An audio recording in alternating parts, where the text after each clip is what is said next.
ekip olarak. Cende. İcazə versəydin otoyu verərdim. Buyurun, tamaşa. Buyurun tamaşaçılar.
Güzel bezenmiş Yalan karşımda Kurduzu yamayı gödermiş Yalan karşımda Ne kadar güzel bezenmiş Yalan karşımda Sana yalan sürenler Anam seni beğenmiş Sana yalan sürenler Anam seni beğenmiş Şamane tanrım Boşa yalanlar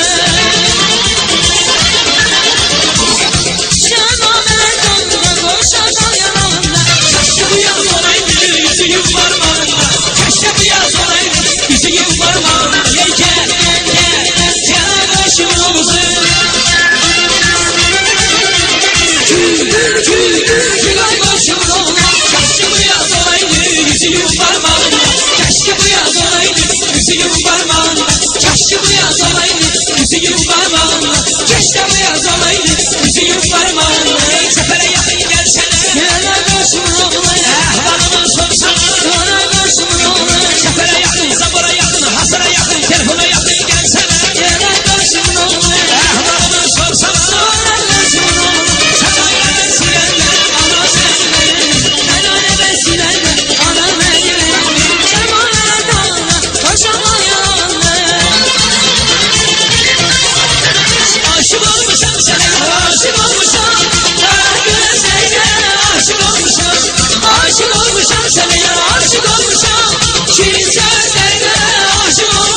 Hadi ne olur